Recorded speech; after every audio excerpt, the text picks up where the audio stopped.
Hi, everybody. This is Tammy with Therapy Talk with Tammy and Pauline. Welcome to my series of just interviewing and talking to people local. Recently, we had a community-wide event where we had a booth out called Thanks with Franks. We've had another interview before this, and I'm just trying to get to know people in my community, in my area, just to talk about like what mental health means to them or how they've been.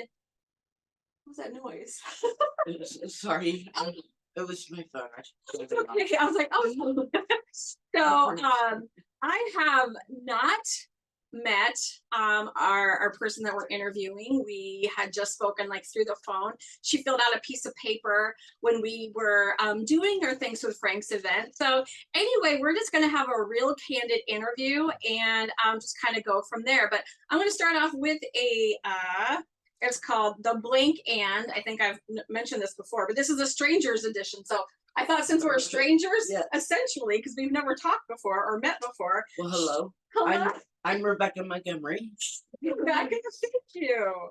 Thank you, thank you. Yeah, we spoke, or we posted on the phone. She wanted one of our shirts. Okay, so here is question number one. It says, what's the scariest thing someone could tell you? Not to put you on the spot. No. It would probably be if my daughter was to tell me I can't see my grandson anymore. That would be really scary, wouldn't it? It's I have abandonment issues. Okay. Real bad. I don't have family. I have a daughter, two, but one. But anyway, abandonment. Anybody saying goodbye. Yeah. I am having a real hard time with change. Change is difficult for you. Change is so difficult for me. It can make it spiral out of control. Yeah. Okay. So it's and maybe that's a good lead in to what we're going to talk about today. Okay. Let me just pull our speaker a little bit closer if we can. Okay, so I believe everybody has a story. And I want to hear yours. What is your story that you want to share with everybody today? I grew up in a very abusive home.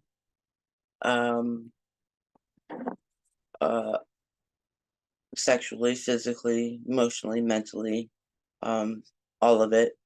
My mother told me every day that she hated me. Oh my goodness. If I was a girl, if she knew I was a girl, she would have aborted me. And so that's where the separation thing comes in. Absolutely. I never bonded with her. And did you grow up with her? Do you mind if I go into absolutely? You need to. I want you to go into whatever you want to go to, because we want your story, but we only want what you're comfortable with. Okay. And I don't want to push you into anything that you don't want to say. Well, I'm not sure. My first memory of life is being molested. I was 5, and my biological, we'll call her mother, she walked in on it and told me to get away from her husband. And if I didn't bounce around in my little tiny nighties, then my little nightgowns, then I pretty much I asked for it. So, and I don't know if there was abuse beforehand, or if that was the spot where she decided to hate me. I'm not sure. Yeah. So how awful. I have not seen her since 1997 at my dad's funeral. She brought a whole big black trash bag full of presents for the kids to my dad's funeral. And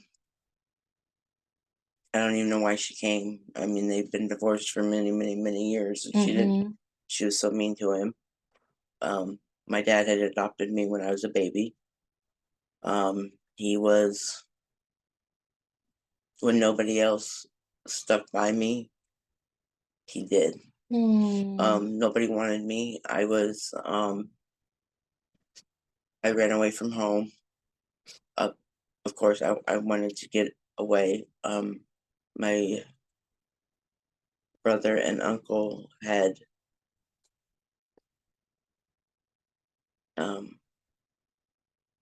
let's say, physical contact with me. Um, it wasn't good.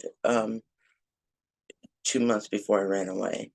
So, I mean, I had to get out of there, and she was just getting meaner and meaner towards me. And I'm assuming she had mental health issues, Mm-hmm. but back then it wasn't talked about. No, I mean, I was born in 71. I'm 51. yeah, we're the same age. So, so also, when I ran away from home, DHS had assigned me a lawyer, and she walked in the lawyer's office with me, plopped her butt down, and he says, "Ma'am, you have to leave the room." And she did not like that at all. And he asked me how he could help me.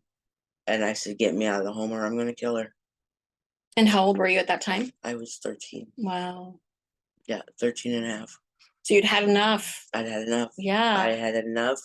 And then I ended up in a group home. I was only allowed to stay there for 60 days. Then they tried to find me placement, and when they told me that nobody wanted me, no foster home wanted to take me, nobody, that they had nowhere for me to go. And my dad was a weekend dad, so he really didn't know, bless his heart, but he learned. He did the best he could, Yeah, right? yeah, Yeah. with what he knew. Exactly. And well, I ended up in a group home, Quakerdale. I don't know if you've heard of Yep, Quakerdale. I do. I know about Okay, that. I love that place. So it was good to you. It was good for Oh you. my gosh, it turned my life around. Oh, good. Because you hear stories sometimes that it's Mhm. not a good placement. It's a 12-month program. I was there for 15 because nobody wanted me. They didn't know where to place me. So you were there from so, what age to what age? From I was almost 14 until I was 16. Okay, that's a big chunk of your teenage years. Almost 16, yeah. Yeah. And yeah, I was almost 16. And then we went into court. My dad had gotten an apartment. He was ready to take me in, be a dad, everything. And I loved him for that. At Quakerdale, she had drugged me by the car down the gravel road. For some reason, I don't know. I have a lot of blackouts of my childhood. I don't remember a whole lot of my Yeah, childhood. that's pretty normal for trauma. Yeah, and I have the what's it called? Disassociation issues, big time. And I'll link up here for you guys to have a description of what dissociation is. Yeah, it's very difficult to live with. Yeah. And so we went into court, and she caught me in the hallway by myself and threatened me. If I don't come home with her, get on the stand and say I want to go home with you, then there were going to be repercussions. Oh my goodness, what did you And think of I that? got on the stand and I said I want to go to her, and I never seen my dad so broken hearted. But before he passed in 97, we got to talk about it a lot. So he got really, really sick, and passed away. But it took a month of living with her. What was that like I for got my you? first job. I love the job. She didn't like the fact that I had a job. And there was an altercation where she was screaming and yelling at me, and couch was in the center of the floor with the door to the back, and she come lunging at me up over the couch, and I just squeezed my hands as tight as I could and closed my eyes really, really tight, and I just swung and ran like hell, and I never went back. Yeah. But then I have What a courageous moment for you. it was, but it also led to I really was gonna kill myself that day. I was gonna take my life that day. The only thing that saved me, because it was in Clive, a Wendy's. I was gonna do it right out into the main road there, 32nd, I think it is. And my sociology teacher pulled in, recognized You're me, kidding. and she says, "What are you doing?" And I was so distraught and Oh. so upset. And she says, "Just come inside and talk. Let's just talk." So they sat with me. They gave me money to call, make a couple of phone calls about getting a ride, and they sat with me until the ride came. So, yeah. Somebody came at the right time. And then I ended up into another shelter for 30 days and then back to my dad. Okay. So, and then I had my first daughter 3 months before my 18th birthday. She is her and my grandson are the light of my life. Yes, I see that on your The face when light you're of talking my- about oh it. my gosh. And just- that question that we just asked too. Yeah. I Yeah. mean, he makes everything go away, you know. How old is your even for a grandson? moment. He is 6. He's 6. 6.5. Yep. He's homeschooled. My daughter, when she graduated from high school and a technical school for early childhood education. Good for her. So she's homeschooling. Yes. And he loves it. He's very active, very, very active. And he's very dramatic. I mean, like, he's falling, he's all like, oh. He's so funny. But my daughter Little actor on your hand. when it comes to my mental health, that's one thing I kind of want to speak about when I become a speaker. Or wait, if talk a little bit about that, because you and I just spent Yeah. like 1 minute talking about that. So Okay. what is your long-term goals for yourself? To get hooked up with NAMI. And And that's the National Association of Mental Illness. Yep. And my daughter was to go to support groups because I put her through a lot growing up and still do sometimes. But I would like to be a speaker, adolescents to mid-20s. But anybody's welcome. But I'd like to learn I want to be a speaker on mental health. Yes. Especially on catching it soon enough. Catching it early. Yes. Instead of people going through what I went through, because I had my break. When I entered Quakerdale, my diagnosis was a basket case at 13. So wait a minute. So that's literally what they had down. Like that was literally the that words. was literally I the have words. never heard of that before. That was literally because when I became of age, I got all my records because I wanted to know, because I had memory loss. Right.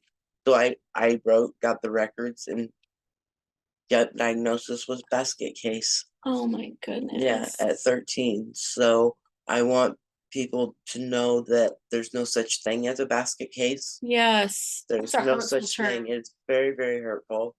I think a lot of diagnoses are hurtful. I agree.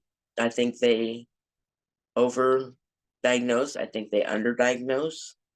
I want to talk to, in my speeches, I would like to talk about suicide. Yes. The thoughts. I'm going through classes right now to learn how to. It was started November 13th and goes through May 2nd. It's like a DBT class. Oh, do sure. you know what DBT is? DBT. Why don't you talk from your perspective? What would you tell everybody what DBT is for? Diabolical behavioral therapy. It's a mouthful. Yes, I can't believe I actually remembered it. That word. I can't even believe I remembered it. Yeah. So it's a different type of therapy technique. Yeah, for people anybody's welcome, but it's focused around self-harm and suicidal ideation. Yeah. And attempts. Is it a STEPS program? Is that what they call it too? That's what I'm in now. Okay. So, which is for borderline. No, DBT is for borderline, and STEPS is for what's the other one besides borderline? I just know it for like any kind of borderline client is what I Yeah, the first it's steps to, but they but probably there's take another. multiple diagnoses. Yeah, there's different people in there. Yeah, It's a maybe group of bipolar. it's a group of 15. I Mhm. am schizoaffective. Okay, If you don't know what that is, thank you. it is it's not full-blown schizophrenia. It is bipolar with schizophrenic traits. Is And when did you get my diagnosed understanding with of what that is. Yeah, so when did you get diagnosed with that? Well, they diagnosed me with different things throughout the years, and then finally, when I was about 35, 36, they had decided that I don't have full-blown schizophrenic. I don't see people that aren't there. I do hear things. It started out as music, and now my birth mother, my issue now, she sits on my left shoulder and is in my ear Mhm. constantly all day long. What a bad person I am. What a bad person That's I the am. voices that you hear That's the is voices. your mother. That's one of them. Yeah. Mhm. And sometimes she's louder than others. And there's times that she gets into my head so deeply that I have to be hospitalized. Wow. So um What kind of things, if you don't mind sharing, what kind of things do you hear her saying to you? just what a horrible person I am. Why are you doing that? You know, like my dishes. Why are you doing that wrong? You know? Very critical. Very, yeah. I mean, just all day long. No, you should be thinking about this. No, you should be doing this. You're not doing it right. You're just a Wow. horrible, horrible person. Yeah. All day long. You're horrible. You're horrible. You're worthless. I You're can't not. even imagine hearing that constantly. Yeah. That has to just really take a toll on you. The first time that I cut myself, Mhm. we were walking from the store, and I was well, the first time I tried to commit suicide, I was 7 or 8. I took a whole bottle of aspirin. Didn't tell anybody, and it just went away. You know, nothing happened. Mhm. And the first time I cut myself, I believe I was 9, and I asked her. I was suicidal already, obviously, for years, and I asked her, you know, what would happen if I slit my wrist, and I showed her the cut. And she said, "I'd never forgive you. Of course, you take the chicken shit way out, and just learn to live your life and be happy." And how can I be happy? You know, Yeah. and I had an older brother and a younger brother, and my older brother was the first. My younger baby brother. So you were And I was middle, a girl. the only girl, but in the middle. Hmm. Yeah, so I kind of got a double whammy there. There's a lot But to that birth order thing. yes, there is. It's weird. It is. I went about 4.5 years without cutting myself. But I have cut myself twice in the last 6 months. 7 months, 6, 7 months. So recently. Yeah, Mhm. yeah. The most recent was about 4 weeks ago. And I don't I don't just cut. I carve.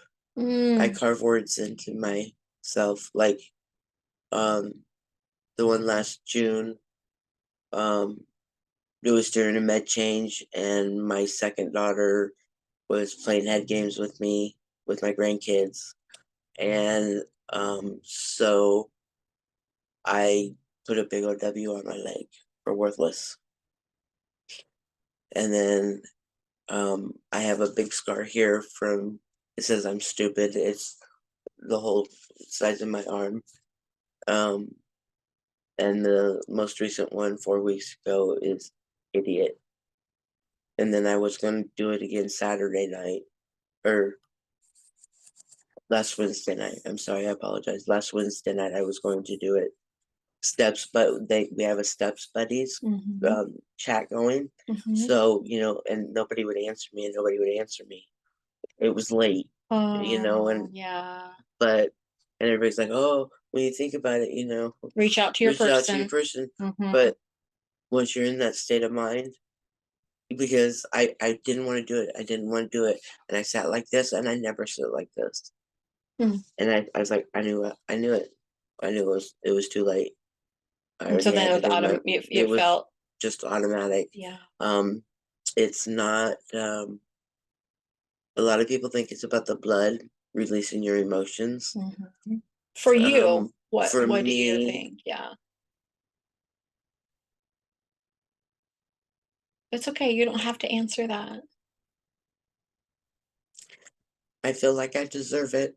The pain, the scars.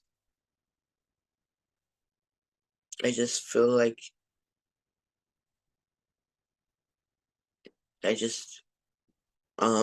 have my knives, and I have friends that break out their knives all the time, and I'm like, will you please put that away?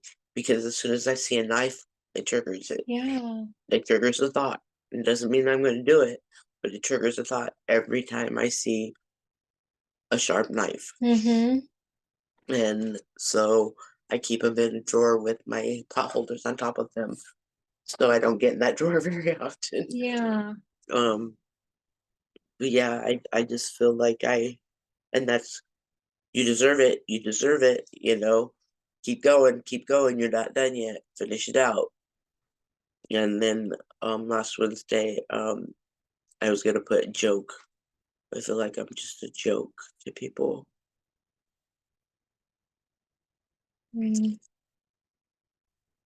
People say they care. It's hard to believe sometimes. My daughter, I'd like to talk a little bit about her. I put her through so much when she was 13 or 14. She took every sharp object in the house and took it out and buried it in the yard. She watched me go in and out of the hospital.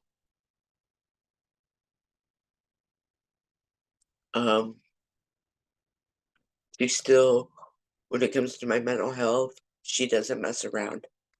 If they're messing with my meds, or something's going on with me that I'm spiraling out of control, I usually put myself in the hospital.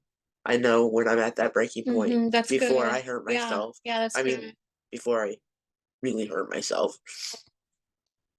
And she is there 100% of the way, and she's just everything She's to just me. everything to you. Yeah. When I have two other daughters. Samantha is 33, so it's she's had a long haul. I have two other daughters that were taken from me due to my mental illness, which is another thing I would like to talk about real quick before we run out of time. Yeah. I don't feel that the courts have a right to remove children just because you have a mental illness and take your rights away from you a year to the day. And I did everything they asked me to, plus some. I didn't just take one parenting class. I took a parenting class for the whole year. Yeah. I didn't just do counseling. I did counseling 3 times a week. I went to the doctor. I took my meds. You did everything they I asked did you to do, everything above and beyond. And That is heart-wrenching. they were 2 and 4. I used to lay out, because I still have all the paperwork to this day, and they are now 26 and 24. And I would lay all the paperwork out around me, and I would just, once a year, I just go through it all, and I figure out where they were, because I wasn't allowed to know where they were. 15 years went by. I even posted on Facebook a board saying, hey, I'm looking for my daughters, and my youngest daughter, Jasmine, contacted me, and through Facebook, and that's the last time I spoke to her. That was 6 years ago. Oh, yeah. It's been 6 years 7 years this December. Okay. So, because Brooke came home when she was 19. And Jasmine doesn't want anything to do with me. She doesn't remember me.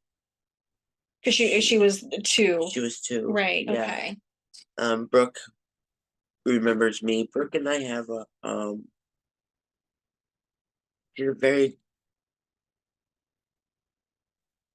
I don't I want to say a difficult person. She's high maintenance. But she has, and I've known since the day she was born that I passed it on.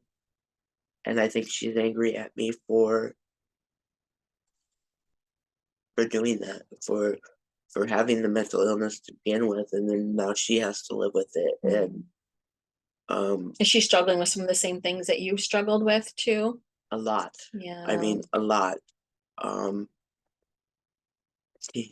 Yeah, but in a different way. She just cuts people out of her life when she just has her whatever moment. Everything's bad. You're wrong. You're a horrible person, and all that. And so she's given me 3 grandkids.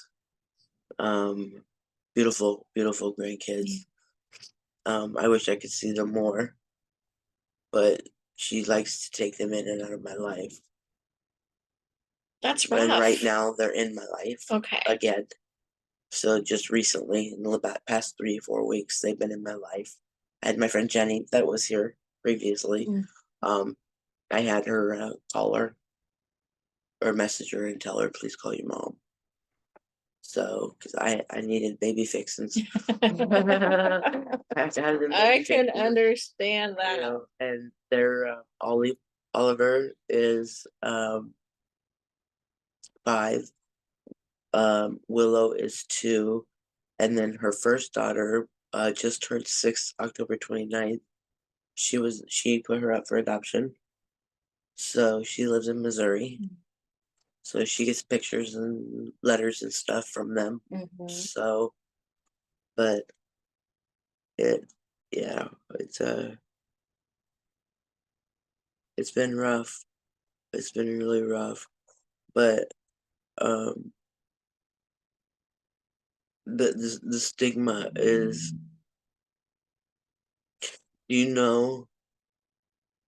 I found out, and more than one person has told me this, and one was a nurse that came from the ER. When you go to this ER, my friend tried to kill herself. I mean, she was out. She was close. They kept her for 48 hours before finding her a bed in this state. The state has this many bed. I mean, come on. It is really sad. Yeah, it very is sad. really, really sad. But they sit up there and laugh at you. They laugh at the patients that come in there. That's why one of the nurses left. And I don't think that is So if you're right. hearing this, I guess the message that I'm hearing right now is like, don't compassion. Yeah, have compassion. When somebody's going through that. 2 more quick things. I am dealing with a friend's suicide. Just last week. Oh my Up gosh. on the square. I haven't heard anything about the that. gazebo. Across from Dairy Queen.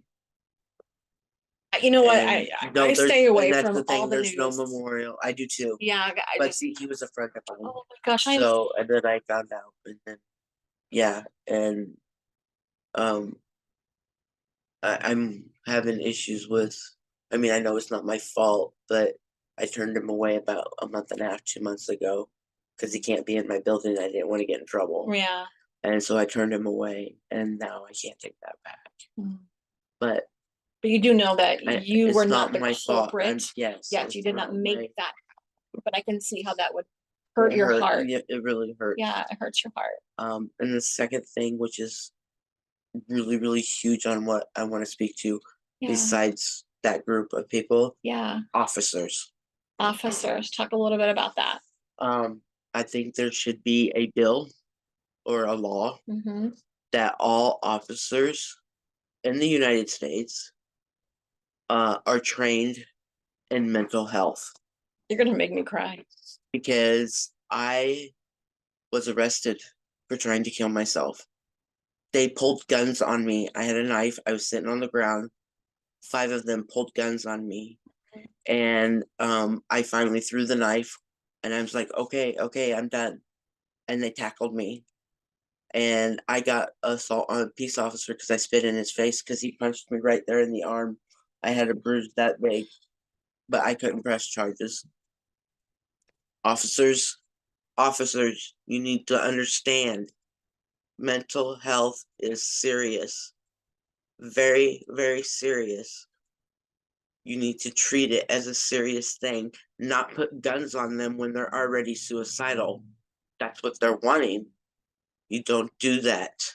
You Again, talk compassion. to them. Yeah, you don't tackle them to the ground. You have compassion for what they're going through. If they need an ambulance to go to the ER, give them an ambulance to the ER. Don't tackle them to the ground. Don't beat them. Don't. But I'm very. It gets to me. Yeah. Very, very much so. And I'm still paying on that fine, and that was in 2000 that happened. I'm still paying on that fine. In 2000, and you're still paying for that fine. So not only did that happen, but like probably every time you make a payment on that bill, it's like yeah, this should have never even happened. Yeah. And I had a friend, the last time I was up at the ER, I was gonna check myself in. I didn't call my daughter, I called one of my friends, and she was there like that, because I told her, I said, I'm walking out. They can't hold me, I'm walking out. And she's like, I'm on my way. And she got there before the cops did. They surrounded me. And she's like, back off. Back off. That's what you need to do. You need to back off. Please. Yeah. Talk to us. That's all we want is to talk if we're suicidal or having a mental break. You know what's frustrating? I'm sorry. No, go ahead. What's frustrating to me about what you just said is in our community, we're supposed to have mobile crisis. And I used to work for mobile crisis when I lived in Des Moines. And in Des Moines, that's how they handled all of their mental health calls. I saw once where they pulled guns and I'm like, whoa, whoa, whoa, whoa. And then they're like, oh, I think it's a lot of it's, I'm gonna say it's instinct, but it just happens. It's their training. Yeah. But which I understand. Mobile crisis was amazing resource that I was involved with as a mental health provider within the corrections, first responder stuff. I had the police radio on my hip. I responded to every mental health and suicidal, and they had to get there on the scene to make sure it was safe. And then I went in there and I was like, what can I do for you? Like, what do you need right now? Are you serious? That really happens in Des Moines? Yes, at least it used to. At least it used to. But I know. So I'm sorry for you. That should have happened to you. You should have had a mental. You should have had a mental health provider come in and be like, yeah, what do you need? What's going on? Talk to me. And it was my boyfriend that called him in, and they wouldn't even let him out there. He made him go in the house. Yeah. It's like I wasn't a threat to anybody but myself. Right. I'm so sorry it happened to you. That's what I do is I self-harm. I don't just carve. I punch myself in the head. And you are in therapy right now, right? Yes, okay. I just want to make, she's not my client, but I just want to make sure after I'm hearing her story for the first time, you are getting professional help, right? And has that been helpful? I've been in counseling most of my life. Okay. So I did have one counselor for 5 years, and he moved on to bigger and better things. It happens a lot. It does. But after 5 years, we got really, really close and changed. It threw me in the hospital. Yeah. It did. It threw me in the hospital. So, and then turn around as soon as I get out of the hospital, a psychiatrist passed away. So, and the struggle of getting. And that's everyday life. I mean, yeah, that's going to happen. But when your supports are taken or something like that happens, it's hard. It's hard to deal, isn't it? Yes, it is. And it's actually very difficult I find through all the years to find not just a good counselor, but any services. I mean, they're like, no new patients. No, can't take that insurance. No, can't, Girl, you well, are we're preaching to filled the up. choir. And Yeah, we, it's so frustrating. oh, it's booked out 2 months. No, I need him now. And I used to tell my counselor of 5 years, I used to tell him that. And I'd say, Aaron, because he'd say, how you doing today? I said, cancel the day. I am here Cancel for the the day. rest of your day. Just cancel it. You're done. But, Oh. and That says something to your relationship, though. You did have a good relationship with your therapist, yeah. which is huge. Huge. It's a trust issue. It just really is I mean, if you can sit down and just openly start opening up, you've got it. You've got a counselor that you're gonna connect with. Even if you don't connect at first, give it a chance. Yeah, give it a chance. And if it doesn't work, then try to find somebody else, because it's all about that connection. It's all about that trust. It's all about being able to open up to somebody and feel like you can trust them with your story, with your stuff. And I believe in therapy with everything I have. Therapy. Classes. You are doing all the work. You're doing all the things. Yeah. And one thing I'm learning from this class is the DBT class? No, the steps. Oh, the steps okay. class is that I've actually caught myself You're before stopping. because everybody says, please don't say this to somebody. Here's what not to do. Everybody says, well, call me when you feel like that. Okay, I wake up in the morning, I feel like, say 3:33, I think I'm going to beat the shit out of myself. Yeah, let me just call. Let me call and make sure. No, when I feel that way, it's just instantaneous. Yeah. It's just out of habit. I've been doing it since grade school. Kids used to think it was funny. And so it just became a habit, and that's how I get my anger out. I deserve the pain. And believe me, I can hit myself pretty damn hard. I've given myself about 3 or 4 concussions. I have moved my your skull sits on your neck like this, and I have shifted my skull from hitting myself. So I'm trying really hard not to do that. And Alzheimer's and dementia scare me. They terrify my daughter. Me too. So that was part of my questionnaire for you guys, because I'm dealing with that with my mom, and I have a video series on that. Oh, you do on dementia? I do, and we're daughter documenting. Would be definitely interested. She's a CNA. She works. Oh my gosh, I would love that. Have her get a hold of me. Okay. Yeah, we just had to put my mom in, and this is not about me, but we had to put my mom in a memory unit about a month and a half ago, and she's pretty good. Okay. She's pretty good, but she definitely has awful days. Yeah. And it frightens me to death that I'm gonna have it. Seeing where she's working at right now, I guess they just got 3 new patients that are dementia, and they don't have the facility to treat. They do not. There's too many residents and not enough nurses or CNAs to cover everybody. Bless her heart that she's doing that. She graduated early childhood education, but my ex-mother-in-law, that's who my mom is. Because I met my husband when I was 12 and he was 13. So, I was 13, he was 14. And, but she decided to follow mom's path and go for CNA. So, she works with the dementia and the Alzheimer's, and of course, anybody else that's there. But, she's like, Mom, please, just don't get them. Don't, and pictures. I think that's why I'm so into pictures. I take pictures constantly, and as soon as like 3 weeks after I take them, I'm developing them. I have pictures in my Google Cloud. I have 9,000 pictures.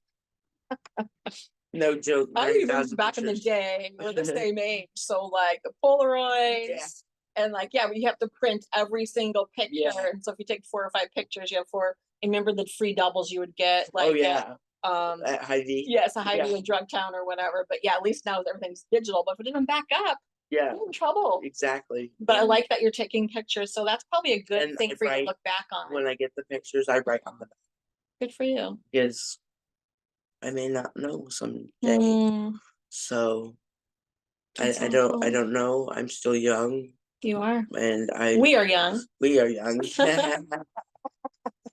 50's great.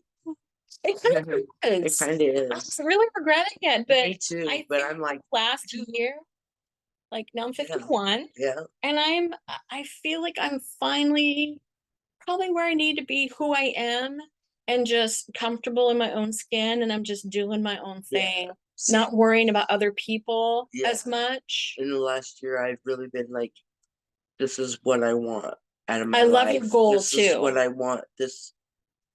I've really tried to be focused in on that, but You're taking your I'm not pain. much of a. You're doing fantastic. I am so proud of you. You're doing fantastic. Thank you. And you're going to take your pain and lots of it and experience, and you're going to try to apply it and help other people. Yes. That is the best thing you Yes. can do. I'm so proud of you. I don't even know you other than sitting here with you today, but I'm so proud of you. And I want you to do that. Yes. You can see the passion and the sparkle in your eyes Oh, when you yeah. talk about I it. mean, And you're so good at it. Thank you. Especially the police thing. That is my number one thing I wanted. Yeah. There goes your phone again. You are popular. I thought I turned it down. The popular lady. But yeah, the police thing. I think there should be a law that all officers take at least 2 mental health courses. Yeah. I totally. Not one, Mhm. 2, and not And I don't even know if not that's a enough. 1-hour course Yeah. either. No, it has to be a course, a class.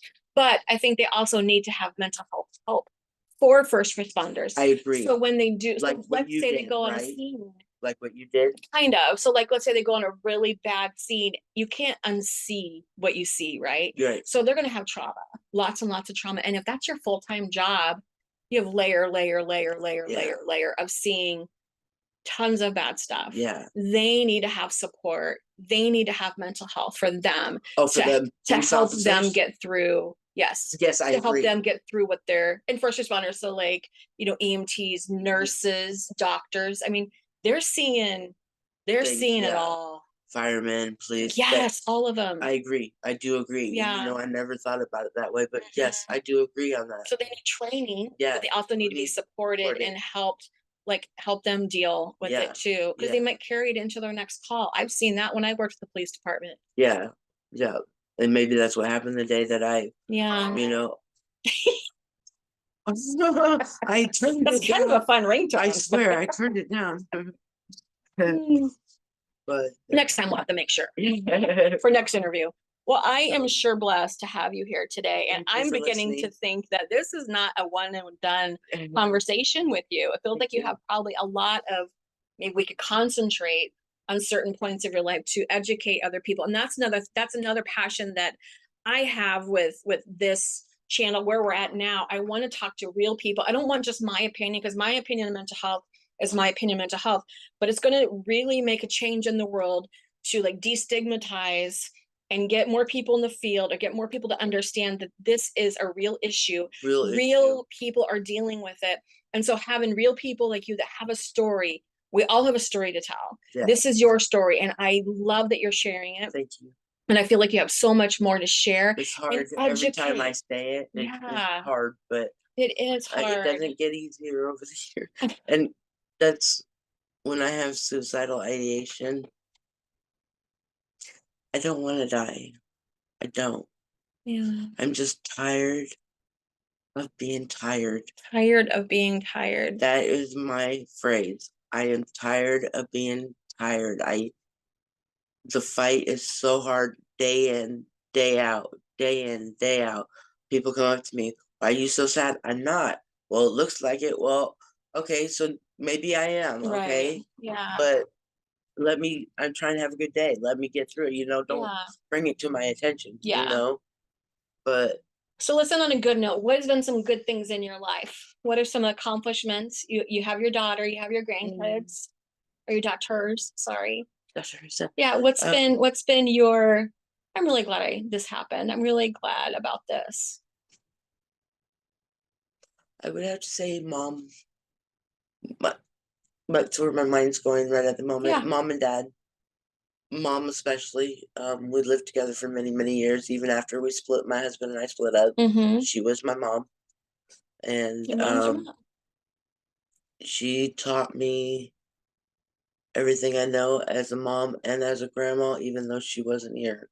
Yeah. She passed away in 2010, and my grandson was born in 2016. And so I ask her every day, how can I be the best grandma? How can I be you? You know, Aww. so yeah, but accomplishments for myself, Or what are you proud of? I'm very crafty. Nice. Yes, very, very crafty. And, those are very hard, and they always ask you They that. do. We do. When And you that's the first start therapist in me. Yep, that's the first thing they always ask you. What are your traits? What are your good qualities? And that I have like two. When it's flipped on me, I do like that. I do the same thing. I'm a good driver. I'm a bargain hunter. I'm really, really good at that. So I love that. yeah, That's my favorite kind of shopping, to be honest with you. That's I used to go. One day I was out at Walmart. I was out of my mind, and actually there was a few times I was out there, but that day I was just really out of my mind. I don't know what was going on. I was out there for 5 hours. That's a long time to be at Walmart. I bought nothing. You know? So yeah, and then 2 other times, for 2 hours, and then an hour and a half, I left my car running outside Walmart while I was inside shopping. You just weren't thinking, like, No, yeah. just the prices of things is just uh yeah, I don't know if it's part of they haven't necessarily called it paranoia yet, but it's like I think when I walk into an aisle, if somebody's leaving that aisle, it was because I'm there. Oh, that's where you go, huh? Yeah. And then Yeah. I'm like, oh crap. And then now the prices and everything, and it takes me 10 minutes in the parking lot before I can leave. Oh, that's what you meant by all of that. Okay, I thought you Yeah. meant like you accidentally left the ignition on. And Yeah, I did. Oh. Yeah, it was on. okay. When I got out of the car, I was like, somebody could have stolen my car. Right. And then I did it again a couple weeks later. I'm like, what is wrong with me? And that could be some of your dissociation too. Just yeah. like not quite there. It's okay. Yeah. So I do have that issue a lot. So it's just easier that way sometimes I to just love that dissociate. I just love that you're just being so honest and just so this is your truth. You're living your truth. You're sharing your truth. I just admire that so much about you right now. Thank you. Yeah. Aaron always says that, Becca, he says, you have such good insight on your own mental health. And I'm like, I've been doing this. Yeah. Does it never end? That's tired of being tired. It never ends. When you get, I think we'll end on that. Hopefully our recording is still good and see where it timed out. But what do you need when it gets really bad? Like if you're helping other people who maybe see people who are just really struggling and they're either have suicidal ideations or they're suicidal or they're self-harming or they just know that they're just really struggling. From your perspective, what does that person need? Compassion for sure. An ear. Sometimes it's just listen. Yeah. Just listen, or just sit with me. We don't even have to present. talk. Be present. Be here with me. Go through this with me. Right. You know, if you really care, then go sit here and go through this with me. I'm not talking about walking on eggshells around me. I hate that saying, and It's used a lot. it is, and that really makes me feel like a bad person when people say that. I don't know why that is, but it makes me feel like a really bad person. Like, oh, like them leaving the aisle because I ended. Yeah, same gotcha. thing. Yeah, And yeah. Oh my goodness. So, and to just talk to them if that's what they want. That's what they want. give them, hopefully give them the skills that I know myself, that I've learned over the years. Yeah. What's your stressor? What's going on? How can we talk through that? How can we, because that's the main thing. A stressor for me can turn into, my mind does this. I told my daughter, if you take my brain out, put it on the floor, It's gonna spin. it's gonna spin.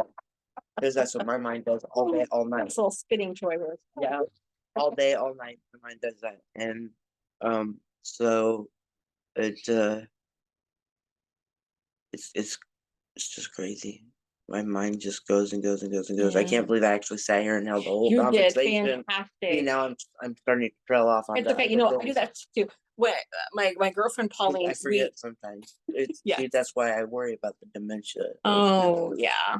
But it comes with age too. Yes. And when you have lots of thoughts that you want to get out. Yeah. I know my friend Pauline, who has this channel with me. She's in Oregon, and we met when I had a job up there in Oregon. When I do that, she calls it tambling, because I'm rambling, but my name is Tammy. Yeah. And she's like, "You're tambling," and I'm like, "I'm trying not to, but I ramble a lot, especially when I'm like trying to get a point across, then I end up repeating it, and it's probably some of my ADD too, because I have ADD. I speak faster. Yeah, too. and then I'm like, then I repeat myself and I repeat myself. I'm like, I don't mean to repeat myself, but then I stop it, and then it's just it's just what it is. Yeah. Well, we're going to end here, but thank you so much. You are more than welcome to reach out to me if you want to do something else, something concentrated that we talked about today. But we did a really good overview. But to get to the meat and potatoes, we might need to just section out, and we're going to talk about this today, especially from your perspective, and that's how people are going to change. Like one day maybe we can talk about the abandonment issues. Yeah, definitely. I want real people. So many people that are codependent. Make a list, girl. Abandonment issues, codependency, abandonment issues. Yeah. Is keep trying to get a hold of me. I was thinking. Maybe that was you. I have a codependency book back here somewhere. Codependency, that's a huge issue. It is. Well, again, thank you so much. I